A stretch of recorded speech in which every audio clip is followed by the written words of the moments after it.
responsibilities. 4 charters of the Virginia Company of London were granted by King James I. These charters established the framework for the government of Jamestown in the early years of the colony. The first charter set up a system of government with an appointed council of 7 men to rule Virginia when the settlers arrived in 1607. Along with the overall population of the struggling colony, however, the number of councilors had decreased until by early 1609, Captain John Smith took charge as the lone councilor left in Virginia. A stronger government followed with the second charter that year. A governor or his deputy became the leader in Virginia, and the colony, fearful of the Spanish and in conflict with the Indians, established martial law to maintain order. During this period, especially following the introduction of tobacco from the West Indies around 1612, the colony expanded to other sites along the James River. Also in 1612, the third charter allowed for lotteries in England to serve as fundraisers for the Virginia colony. That charter also extended the boundary of the settlement to include the newly settled islands of Bermuda.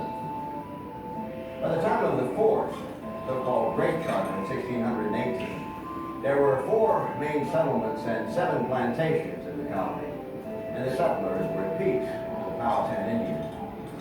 This charter retained the governor but dissolved martial law and allowed for an assembly of men from 11 communities. Under this reorganization, the first legislative assembly in English America came into being.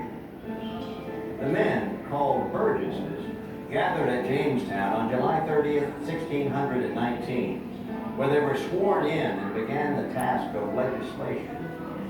They enacted laws to establish the price of tobacco, to forbid injury or oppression against the Indians, to punish idleness, gaming of dice and cards, and drunkenness, to regulate farming and marriage.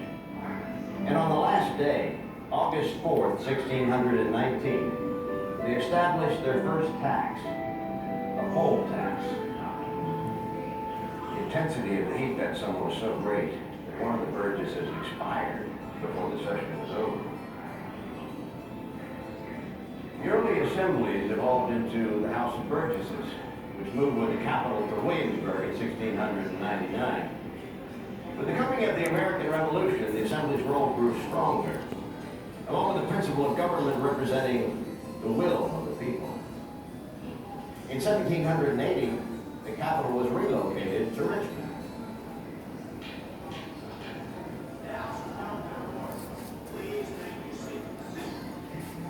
That governing body, which began in 1619, continues to this day as the Virginia General Assembly. Those founding fathers, Monroe, Madison, Jefferson, and Washington, served in this assembly. This system of representative government became the model for other English colonies in the New World, and eventually the basis for the democratic government of the United States of America.